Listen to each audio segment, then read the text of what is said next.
欢迎回来，新闻大白话。我们来看看现在这个王毅中国式的外交，他去跟欧盟的官员通话了，邀请说秋季举行的中欧战略的对话，邀请你就是说这个博雷利率团来访问中国大陆那进行中欧的战略对话。博雷利也有回应他说欧方坚定致力于跟中方的关系良好的发展。那除此之外呢，王毅下周也会访问马来西亚，要跟这个安华可能要见上一面这个新洲网讲说，现在马来西亚跟中国大陆在2013年升级为全面的战略伙伴关系，两国的关系不断深化，因此王毅这一次的到访是要庆祝战略伙伴关系10周年，还有建交49周年，有非常重要特殊的意义。那现在拜登要谨防中国的科技超越，可是呢，这样的一个中美科技协议，现在看起来美方他们有不同的两派的论调，赞成反对都有他们实施了44年的中美科技协议，在8月27号就这个月底就要到期了。那是不是会继续这个签署呢？其实对于中美两国的关系考验非常的大。那问题点就是说是在美方因为支持续签的一派认为这是合作的好处会大于风险不可能中美脱钩断链的但是这所谓的仇中派或是反中派就开始在讲说不行我们续签等于向北京发出讯号，说我们美国不担忧风险，我们现在可是要去风险化，所以自己美国本身就吵的这个都没有一个共识再来，他们现在认为电动车会成为下一个战犯吗？因为这个中国大陆的汽车的技术看起来这个进步的非常的快速现在已经是到达全球的一个这个领先的地位了。所以现在美国就在讲说感觉上面中国的电动车现在引发了美国的国家安全的担忧，电动车技术可能会变成中美之间进行技术冷战的最新战线暗示现在这个电动车技术会变成是不是会有什么监控是不是会有什么间谍又开始有这样子的，跟龙门调差不多反正只要是来自中国大陆的，他们就开始有一些脑补，就觉得你可能是在监视我。所以现在连英国的官员都讲说中国大陆该不会用电动车在收集我们英国的情报吧？英国的媒体就不断在那边讲说中国的电动车将使得北京监控英国的公民那这个大陆的网友更是妙他就说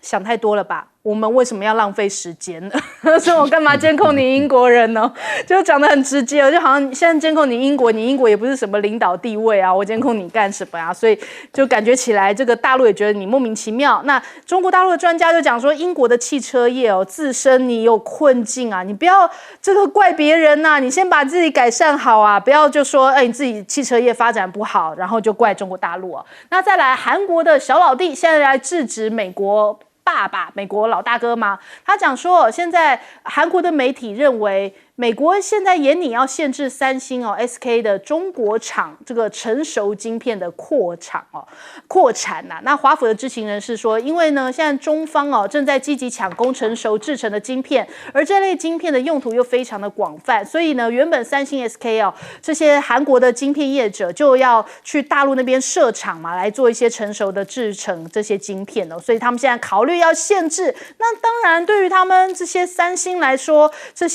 种国家级的企业来说，这是重大的投资他们所以前三星的高管就讲说，你美国你越是制裁中国大陆反而中国大陆越努力取得快速的技术进步适得其反那金融时报的解析说，韩国的议员甚至要敦促美国，你最好是放弃对华的这些晶片的战略。那我们看到晶片战争大陆翻叫芯片战争它里面有讲到说，去风险化注定要失败的，因为西方国家并不会善罢甘休，会用新的制裁措施来继续来制裁，但是不论是外交还是经济上面，如果双方都不让步很难得到解决。但是呢中国方面还有很多的应对之策，也就是你继续打下去，继续去风险是不会成功的。我们来问一下亮哥，这个美中科技协议是建交之后就签了已经40几年了这个协议如果真的断了那美中的学界交流就全部停止了，你就知道它影响有多大学界交流就是广义的，包括所有的科学不是只有工程是所有科学比如说物理化学所有的那个学校之间的合作就全部都停止了所以这个没有错这个就完全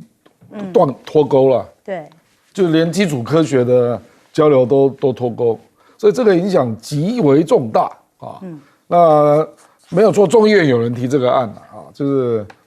可是大家基本上都认为拜登不可能签啊，这个比半导体只是一个项目啊，这个是全面性的，等于是未来，比如说那个美国比较好的大学跟中国大陆比较好的大学有对口的嘛，就全部都停了。你可以去想想那个所严重影响的范围有多大了啊？那至于这个欧美国家啦，尤其是美国跟英国啦啊，这个动不动就认为中国某些产品可能会藏一些你没看到的啊，那我建议他们也不要用中国做的计算机了啊，那微波炉也不要用了啊，脚踏车也不要骑了，反正只要有晶片的都不要用，搞不好还记录了你那个微波炉煮的食物，对不对？知道英国人在吃什么，对不对？还有扫地机器人，我们之前对扫地机器人一次啊，这个没什么了，这个事实上这样的人都有啦，可是这样的人变成国会议员啊，也可以看出那个国家逐渐在走下坡了。他们卖场会变很空啊。这个就是这个胡思乱想越来越严重。美国有一阵子也脱离了麦卡锡主义啊，麦卡锡主义当时也是认为到处都是苏联的间谍啊，那美国大概现在参众两院都充满了这种人啊，就觉得所有的领域大概都是你刚刚讲那个龙门调，对不对？那他们也在怀疑那个港口的设施是不是都有装了一些什么啊？那波士顿赶快停用比亚迪的公车啦，波士顿你现在所有的人的那个出行的时间都被比亚迪偷偷记录了啦，因为事实上他们还买了比亚迪做的公车啊，而且我记得还有一个捷运是中国盖的，所以美国跟英国最好全面查一下看有哪一些牵涉到通讯的啦，牵涉到有晶片的啦，通通都彻查一下搞不好美国比较旧的军舰里面也有中国的晶片，所以导致它常常会故障，所以美国的军舰最近故障连连，可能是早期做的军舰里面含有中国大陆的晶片这个我可以帮他再铺陈一下都是中国的阴谋，可以写成一本很厚的小说这样我觉得你只要朝这个方向去思考，就是你越来越没有自信了。就你如果靠你的科技的创新拉开领先的距离，你怎么会怕这个呢？就是你创新也越来越慢，然后别人追得越来越近，你才会有这种感觉嘛。好，我们来问一下谢老师。这个就是说，电动车会侦测会这个收集情报。其实现在的自动驾驶的汽车包括半自动驾驶其实欧美的车子好一点车都是半自动驾驶，它里面都有电脑，都有摄像头，都有好几个录影机，因为它这个没有全自动，半自动驾驶它要靠这些摄像头来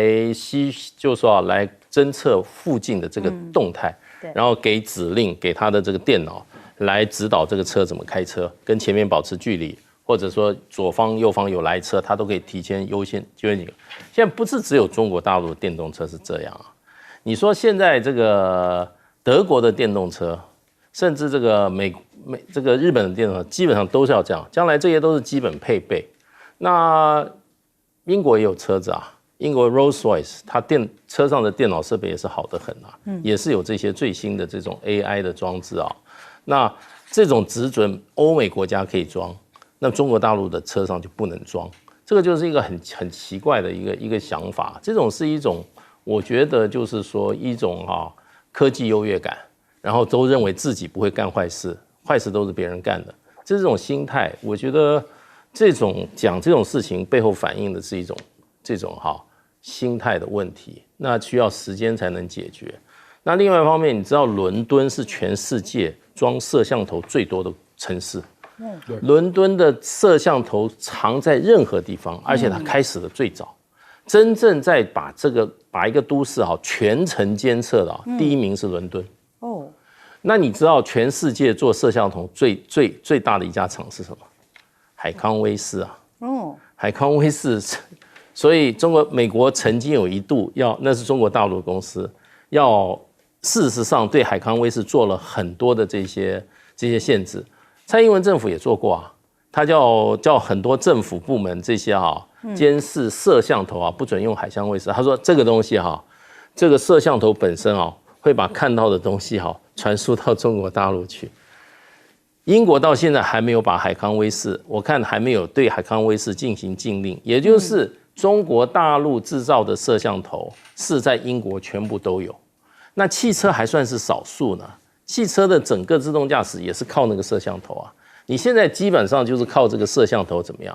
来收集资料嘛？那你认为这个摄像头本身可以把资料送回中国大陆的这个所谓的情报中心吗？如果这样子的话，现在伦敦已经被中国大陆不晓得禽兽了多少年了。所以我觉得这些部分应该怎么说呢？是应该就是说这些西方社会为抵制中国的电动车大举进入这些国家的市场的预先的一种怎么样超前的保护主义措施。他先把你污名化，然后设法用这种政治安全理由把你的市场通路把你阻碍起来。好，赖老师。这个伦敦每1000人有68个摄像头，对，全世界最多的一个城市。好，赖老师。我觉得欧洲有相当这一届的欧盟他们都一直在跟着美国走。那跟着美国走呢，美国跟中国大陆的关系紧张，他们就跟中国大陆的关系也紧张。前段时间呢，这位那个博雷利他要到中国来访问，对，那中国也邀请了对。结果他说他感染的这个确诊了，中国也就祝他早日康复。结果发现他出席在另外一个活动所以后来他就说，因为那个时候中美的关系比较紧张，然后他也就变了，然后他就说他7月要来，中国人就说那你不用来了所以他就没得来那现在8月他看到现在中美的关系越来越活络，然后美国的高官一直到中国大陆来访问，那中国大陆也已经派出师长级的到美国，而且传出双方要建立工作组了。你看这个欧盟又耐不住了耐不住以后，这个时候王毅说你可以来了他就很开心的乖乖的想到北京去了。我觉得这个就是欧盟已经把自己做低了做小了没有必要。一个国土面积比美国小了，但是人口数比美国多，而且国民水平也不低的一个欧盟，竟然把自己做得这么小，这真是很可悲马来西亚王毅去访问的话，我倒觉得是不是亚洲铁路有谱了？也就是说，从老挝然后到缅甸、泰国，是不是要往这个马来西亚走了？如果能够连通到新加坡，那这不得了我想，尤其是如果是走高铁，大家更开心，因为高铁就是马来西亚对新加坡有意见，那我们都希望整个贯通。这个对于以后亚洲的国家从最顶端的这个新加坡就直接到中国大陆，这个真的是变成很方便的事情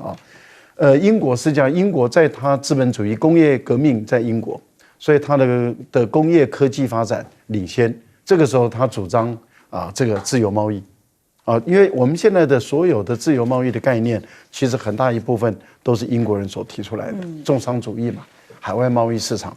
可是当英国人输了以后就赖账了，赖账以后就开始用国家安全的理由。因为为什么？因为在电动车这部分英国人输了以后就说这个你中国的电动车有问题，所以你不能进来。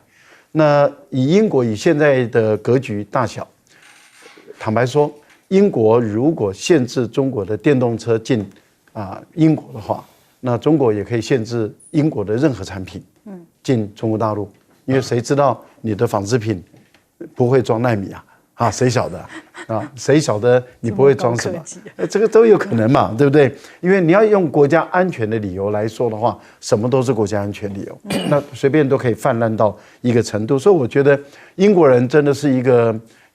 很可笑了。我最近看到英国的伦敦它的有个一面墙，有人涂鸦，这个涂鸦都是用中国大陆的标语，要公平，要正义，要这个社会主义啊，等等等等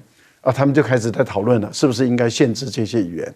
奇怪，你可以主张自由你可以言论自由，你却不能主张别人在你的国土内部里面传输跟你意见不一样的。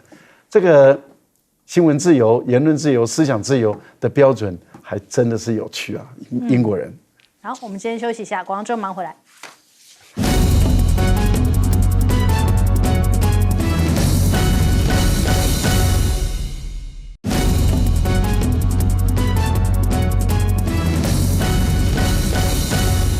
好，我们来看一下，现在俄乌目前协调好像陷入了僵局哦。沙国的和平峰会结束了，但是与会者他们最后就是只有同意继续磋商。那乌方是讲说很有成效啊，基辅跟一些西方的国家希望说广邀各国的领袖，然后出席这个所谓真正的乌战和平高峰会哦。那可能会在今年底前来举行。42个国家这一回是在沙国来讨论乌克兰的问题。那美乌是希望能够争取支持。那多国的立场其实是没有改变的。巴西提到了，他们说要这个欲达至和平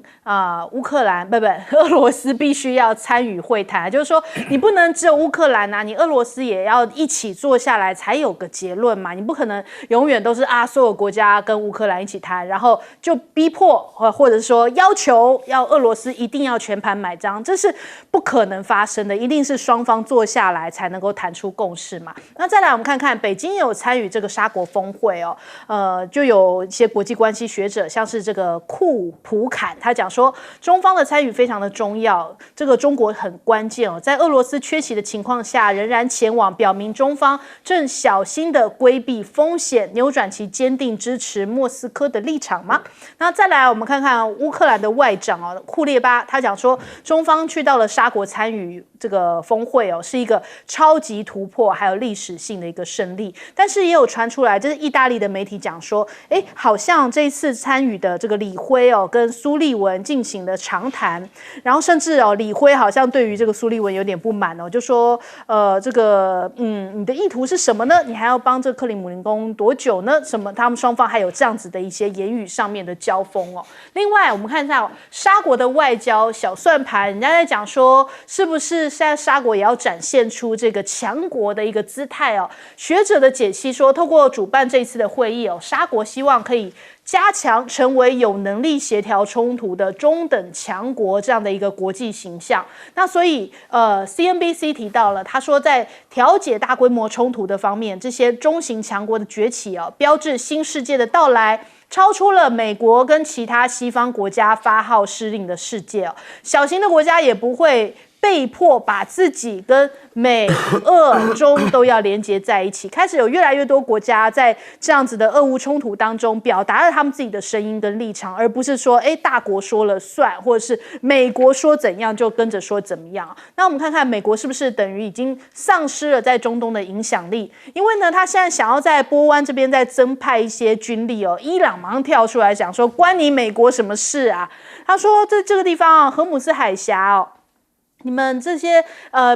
美国必须行经的荷姆斯海峡，你在这些商业邮轮上面还部署军力所以伊朗他们的革命卫队他们的海军就配了一些无人机跟这个射程1000公里的一些飞弹。他说这个在波斯湾、阿曼湾还有印度洋，到底关你美国什么事你美国这个千里迢迢来这边，到底是有什么样的目的所以伊朗讲话也是讲得非常的呛。所以你看到法国也提到，美国是不是在丧失影响力那他们在2020年，现在中国大陆取代了欧盟成为海合会国家当中最大的贸易伙伴。同年呢，你看对比中国跟沙国的贸易额也超过了美国跟欧盟还有沙国贸易额的总和。所以北京跟数十个中东国家已经建立了战略伙伴的关系。所以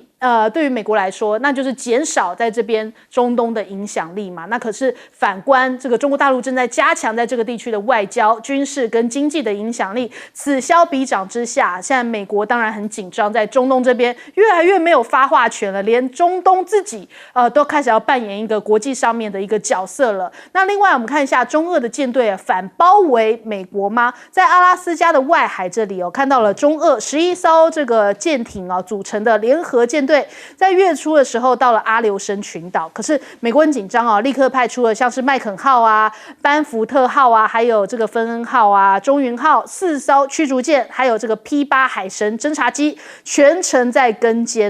那现在看起来，兰德公司有一个新的这个分析，他说，随着中国大陆"一带一路"的推进，只要中国下定决心可以在20年之内发展出全球海军的基地网路，跟美国相抗衡他说现在大概2到5年之内在全球要建8个海军基地，20年内就可以追上美国了。我们来问一下亮哥，8个美国800个不可能追上怎么可能？兰德说的不可能嘛！中国大陆不像美国美国是2战的胜利国所以他在全世界的布局很多地方都是因为打胜仗留下来的基地比如说你打赢意大利他现在舰队就放在意大利直布罗陀海峡英国交给美国这很多都是历史造成的。对，兰德公司也不要这么没水准嘛，8个跟800个怎么比呢？对不对？我觉得美国现在最大的困境就是到了任何地方都在谈军事那人家大部分的国家都对这个没有兴趣嘛。对，那我不想作战比如说那个你刚刚讲到中东就非常明显嘛。美国去大概就是盘点一下阿拉伯半岛上面它有多少军事基地然后再问问说你们最近是不是有人又要打你那事后去对账，我们讲情报对账，那很多国家也发现被美国糊弄了。所以现在突然之间，从伊朗到沙特阿拉伯的主要矛盾就不见了，大概只剩下零星的了比如说波斯湾的油那是沙特阿拉伯的还是伊朗的或者是那个小岛那个传统主权争议可是大的矛盾基本上就没有了那没有了要干嘛？就大家努力发展经济嘛。那努力发展经济就牵涉到你美国能够提供什么项目嘛，这个很现实的啦。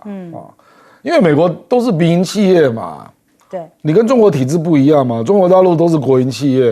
然后又有国家融资银行，美国也没有国家银行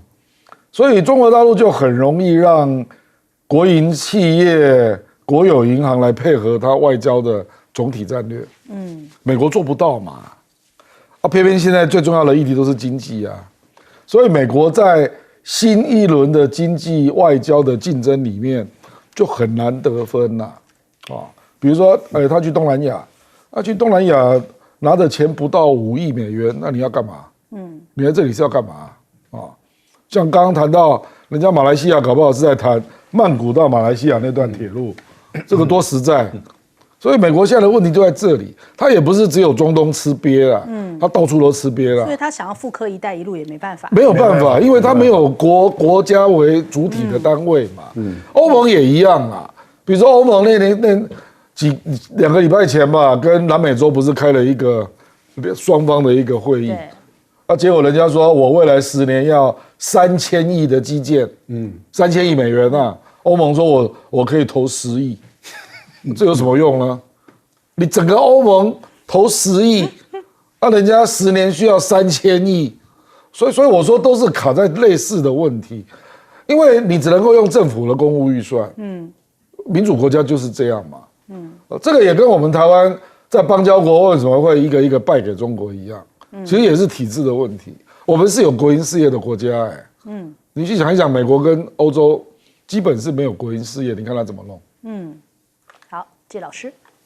对，现在其实你看这一次的这个有关俄乌和谈的这个国际会议第一次是在丹麦举行的，那成效不多。这次你看这个就感觉就不太一样。第一个，沙特阿拉伯做主办国，那这个就好像从西方主导的一个重大国际事务啊，好像转手到所谓的全球南方国家手里面，所以这个就有新闻的卖点，而且是很大的一个转变。沙烏地阿拉伯突然变成一个国际政治的一个中心，而且它作为一个召集国，当然这个幕后可能是美国，美国并没有说很大的一个没有把这件事情跟他自己画上等号。可是我们记得，大概在2个礼拜之前，苏勒文1个月就去了沙烏地阿拉伯2次。当时我们还在猜说，这个美国国安顾问一直跑沙烏地阿拉伯什么事情？那现在可以看得出来，就跟这个会议有关。那当然我们之前也讨論過，就是說為什麼沙烏地阿拉伯可能是美國覺得，如果說沙國主辦的話，那麼中國大陸參加的可能性就比較高。那果然沒有錯，中國大陸的這個俄烏戰爭的就這個特使李輝就親自出席了。那對這個會議來講的分量加持的力量非常大。那這裡面現在我看到幾個對於這個俄烏戰爭過去一直有希望能夠勸和促談的中國大陸去了，然後呢這個南非去了，然後巴西去了，然後這些國家事實上話基本上並不是想從俄烏戰爭牟利的國家都去了。那對於我想未來整個對於如果說俄烏準備要停火的話，我想國際的共識在這次2次會議裡面應該是慢慢在凝聚當中。那現在唯一一個基本立場就是說，烏克蘭的國家主權跟它領土完整應該受到尊重這個還是會造成這個將來這個真正坐下來談會是一個障礙。不過這個談判就是說不怕開價的，任何談判隨你開價。那真正有形勢到的時候，就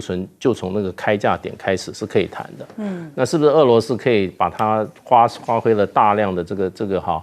個心血說侵奪而來的烏克蘭的土地能夠保留住，事實上也很難說，對，也很可能大家將來就是說，那先停火，就以現在的雙方的防守線作為一個什麼停火線。那這個停火線可能一停就停70年我們最近在慶祝這個所謂韓戰停火70年，其實韓戰也沒結束基本上只是停火而已對，所以就是說，現在我覺得這個行為基本上已經顯示國際社會大多數是希望俄烏不要再惡鬥下去了。賴老師，我覺得哥本哈根沒有任何結果，然後這次由沙烏地阿拉伯來主辦，他成功的請中國大陸參加了，這已經是對於沙特來說，對於說與會國家來說，甚至對烏克蘭來說，他們都覺得這已經是一個很大的成果。第二個呢，這一屆比上一屆有成果，對於國家領土主權的完整達成一致，這個跟中國提出來的12項主張是吻合的，所以在這個部分中國大陸也會支持。那我們就可以看到，很明顯的沙特的國際地位提升了，在海灣地區的領導力又往上提升，但是沙特最開心的是他跟中國大陸的關係，因為大陸給他面子，那給他面子就代表中沙的關係就更好了。那這代表什麼呢？中國對沙烏地阿拉伯的影響力會更大。那相對來講，美國對沙烏地阿拉伯的影響力就減弱了所以我想這不是美國人所想看到的，但是結果確實如此。沙特賺了，大陸也賺了，烏克蘭沒有賠然後皆大歡喜，就美國人不開心，這已經是一個很必然的事實。另外一個，我覺得目前中俄的這個艦隊那麼不斷的軍演然後例行的這個巡航，一直到了阿拉斯加，這個對美國人來說是很大的壓力了。美國這次派的4艘戰艦，對，然後1個 P8的偵察機，你就可以看到美國的壓力非常巨大。各位觀眾朋友，這個船艦例如說055就100多枚垂直發射器，052都有60幾枚垂直發射器，然後再加上補給艦跟在後面，它本身你看一個10艘的戰艦出去的話，那各位算一算，就是幾百枚，將近1000枚的這些導彈都可以攻打到美國的本土。這個對美國來講當然有壓力當然他不會攻打，但是他已經開始告訴美國人說，過去你到我家來，現在我已經到你家去了。那現在的情況是1年去1次，未來如果是1年去2次呢？再來就是1季去1次呢？也就是慢慢的構成了一種聯合的巡邏，也就是目前来说，中国大陆跟俄罗斯在日本周边的巡逻，一年已经是2次，甚至到3次了。那这个频率以后也延伸到美国的周边的海域进行巡逻，然后呢，从北边的阿拉斯加，然后加拿大，再往南方再走。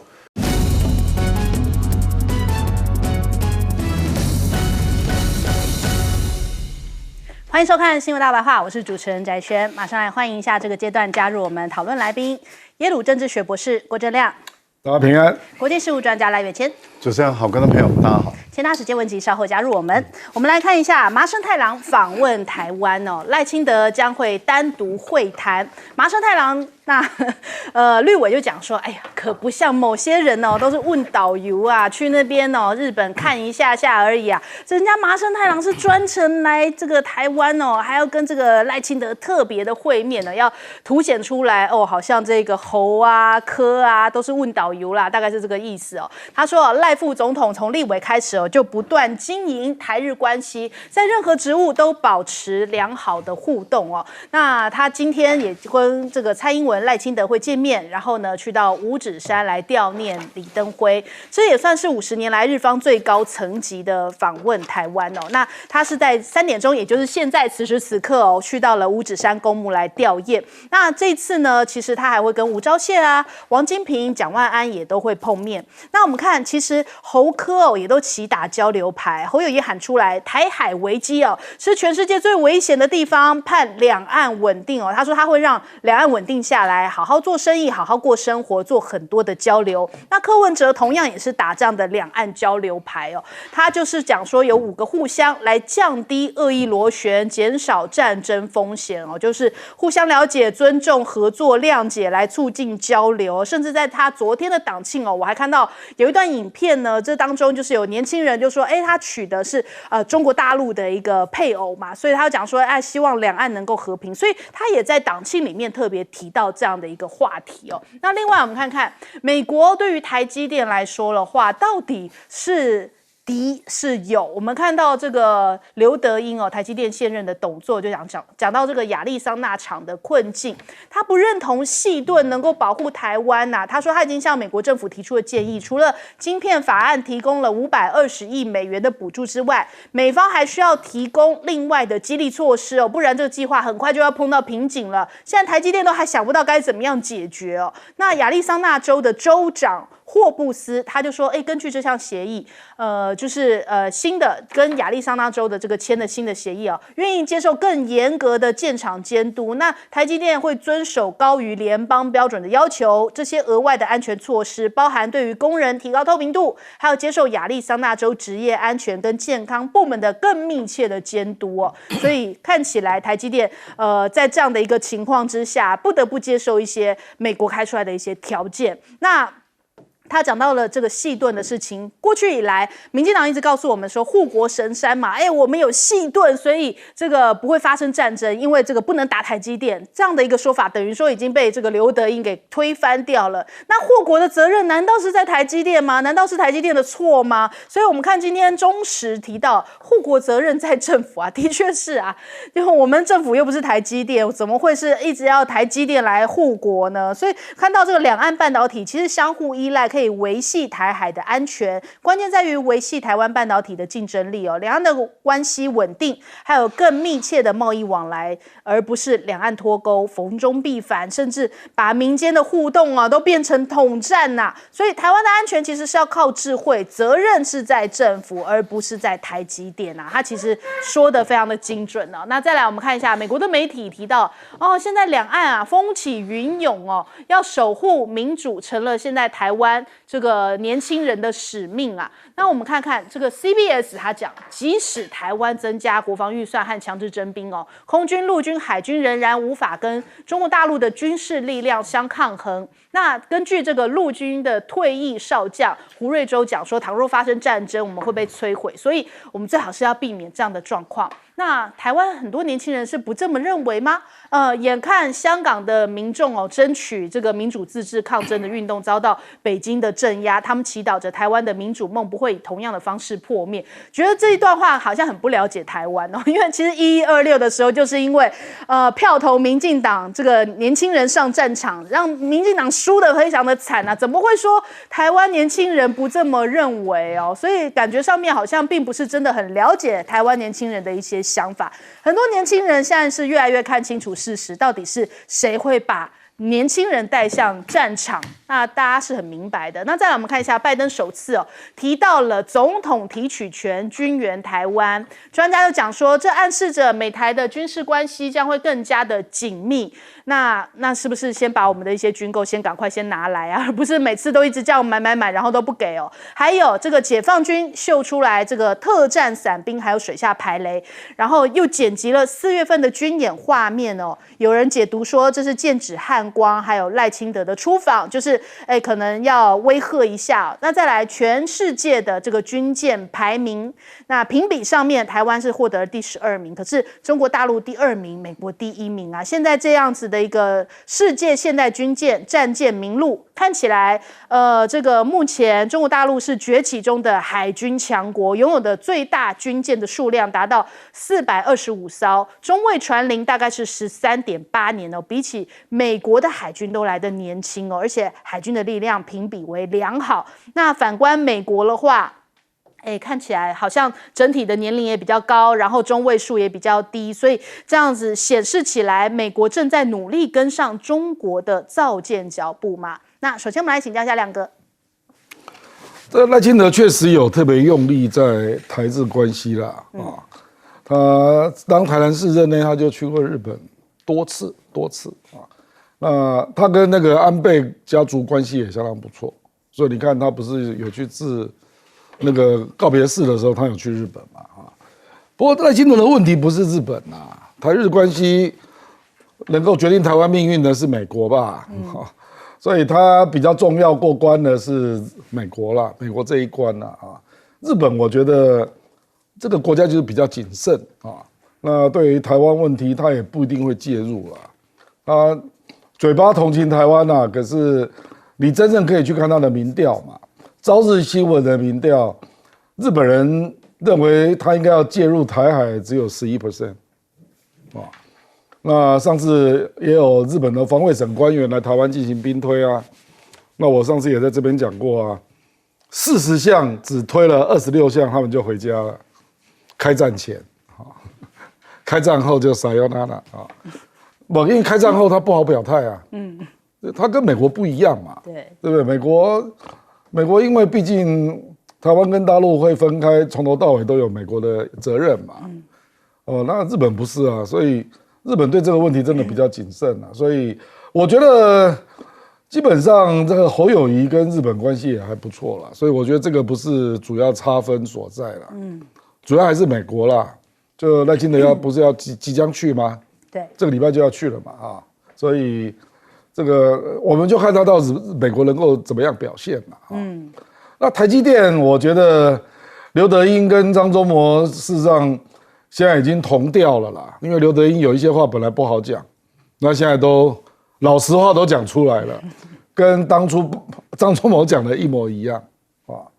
就坦白讲，去美国投资就是有重大的问题难以处理嘛。对。那现在他已经搞到你这个亚利桑那当地的工会都出来了嘛，说你不可以聘请外面的劳工啊。可是你美国人上班是什么样子？台积电受的苦还不够多吗？就他所需要的就是高学历，那要有高度协调、纪律，然后可以加班的劳工嘛。那在当地不一定找得到嘛，就是这样嘛。然后建筑，坦白讲，那当地的管理也非常的多啦，法令很复杂，所以为什么他在那边盖个厂，所需要的那个施工的时间都比台湾要长啊？而且不止长，还贵啊，就是价格又贵，品质又不一定好啊。那劳工是最明显的，你的劳工他的薪水平均是台湾台积电的2倍以上啊，然后品质没有台湾好啊，这就是事实嘛。所以真的辛苦啦，这个。然后他又讲到一点，他也没有讲白啊，说有一些项目恐怕美国还要进一步补贴啊。那我觉得他没有把它讲出来，你指的是什么？哦，他恐怕有很多难言之隐啊。那基本上你可以去想象啊，在美国制造出来的晶片，如果没有包销，因为在日本是包销那个台积电去熊本，对，那个 Sony 包销了，对，所以台积电去日本投资设厂是100%可以卖出去的。到美国，坦白说价格会比较贵啊，那人家会不会来买台湾啊？因为你同样是先进的晶片嘛，在美国做出来比较贵嘛，那人家会不会跑到台湾买？那到时候美国晶片要卖给谁呢？你至少要给我们订单，像日本这样比较明显的订单嘛。设厂的用意是什么？设个寂寞？我不知道啦，反正就是没有像日本这样从头到尾，就相当让他比较满意啦。而且日本的劳工跟台湾比较接近嘛，就比较有纪律协调，那也可以加班嘛。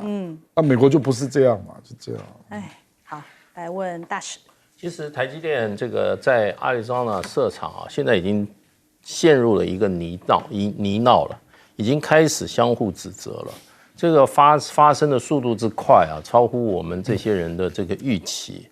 因为本来这个台积电过去在 Arizona 设过一个厂，那时候张忠谋就说很获利的状况非常的差，最主要是什么？美国的整体效率不及台湾的一半，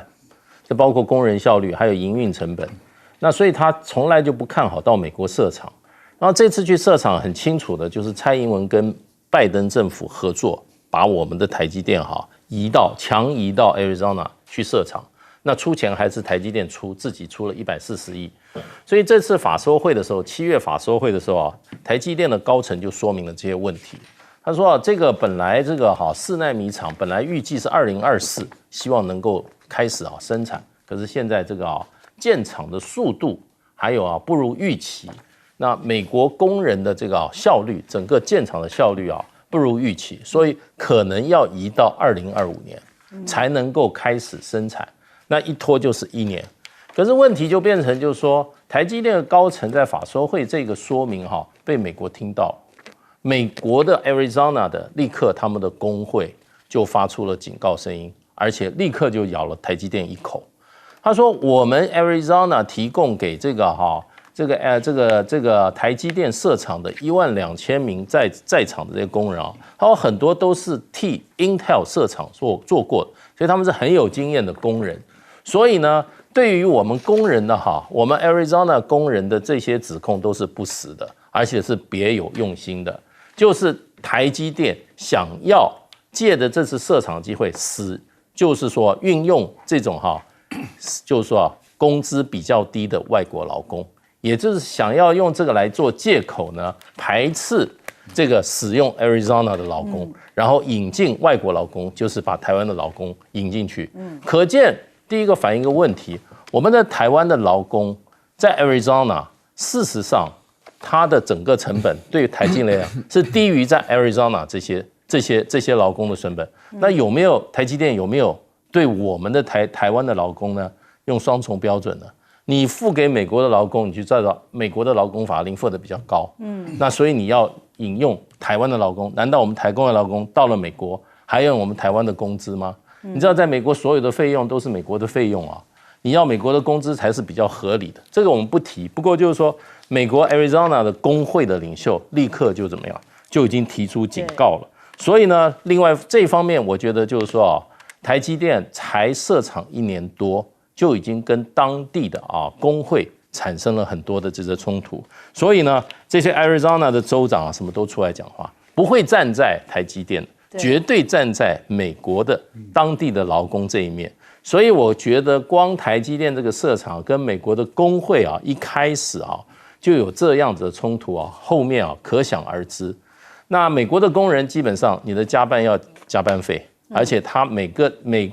天的工时、每周的工时、每月工时，他有法令规定你是不能超过的，你不能无限制的让人家加工的。第一个加工那个加工费、加工的工资是非常高的，另外你也不能够超额的加工。所以我觉得台积电今天到美国才不过1年多，马上就发现这个问题。那你说他以后要再继续再加长6个厂的话，你说不这个问题不都是成？然后最后呢，整个成本增高。那请问台积电去那边干嘛？就跟张忠谋最初讲的一句话，4个字：白忙一场。赖老师，我们的基本立场是，台湾的劳工是人，美国的劳工也是人，所以美国的劳工不肯做的，就没有权利要求台湾的劳工去做，因为都是人，啊，这是一个基本的原则。第二个就是美国的联邦政府就是要把台湾的台积电搬走，对，然后美国要有，他的目的达到了，他已经有了，而且也减采了，所以他的政治效益已经用完了。联邦政府他为什么还要管理台积电？那接着州政府当然要保护他的劳工，保护他的工会嘛，因为这个跟他的选举有关。那你台积电已经搬过去了，你今天之前没有搬之前，你没有要我们的政府跟美国的联邦政府来谈台积电所需要的一切的资源，用契约整个写下来。你也没有要我们的政府跟这个州政府去谈你台积电所需要的一切用契约写下来。现在有什么好吵的？因为联邦政府怎么会挺你呢？你的政治效益已经用完了，他为什么还要挺你？所以你这个台积电的自己的高层，你出了什么状况啊？你们本身都是留美的，而且在美国待了那么多年，你难道不了解美国的州政府跟联邦政府他们彼此之间的一个政治态度利益是不一样的？那难道你要把厂拉过去之前，你都不会要我们的政府帮你把这些条件都谈好，你才去啊？自己造了孽，自己承受，有什么好埋怨的？我觉得麻生右翼的，日本的右翼对台湾，它的好处在哪里？就是要一方面他念念不忘他们过去殖民台湾，二方面他就是要你台湾的台独，所以他们对于台独特别有兴趣嘛，对李登辉、对陈水扁、对蔡英文、对赖清德这些台独特别有兴趣嘛？为什么？他要用台湾去弄中国大陆嘛，搞得两岸之间打起来，日本还可以收一点好处。日本如果真的为台湾好，台独的你听清楚，赖清德你听清楚，如果你认为日本的麻生为台湾好，说我花那么多力气去经营跟他们的关系，那我们从大陆赚来的钱有一大半就被日本人赚走了。那你要日本人不要赚台湾人的钱，多让台湾人赚日本人的钱嘛？今天我们台湾人赚不到日本人的钱，绝大部分的钱都被日本人赚走，我们是怎么？那这个叫做对台湾好吗？对台湾好就是少赚一点台湾人的钱，让台湾多赚一点日本人的钱嘛，这才是一个基本的硬道理嘛。最后一个我还是要讲一个，没有人要改变台湾的政治制度，这个大家都清清楚楚的。会引爆战争的，就是因为来自于台独，只有台独才会让台湾的命运被改变。当然不要台独嘛，当然不要我们台湾搞台独的那一些境外的势力嘛，就是这么简单的一个道理。我们的年轻人清楚了，所以现在为什么民进党没有年轻人支持？为什么柯文哲得到那么多以前支持民进党的人转向支持柯文哲？因为柯文哲不要战争嘛，他也放弃台独了。那现在的死守的台独的只剩下那么一少数人，有几个年轻人要为台独战争？我觉得美国的媒体写的大部分都不对。好，我们先休息一下，广告之后马上回来。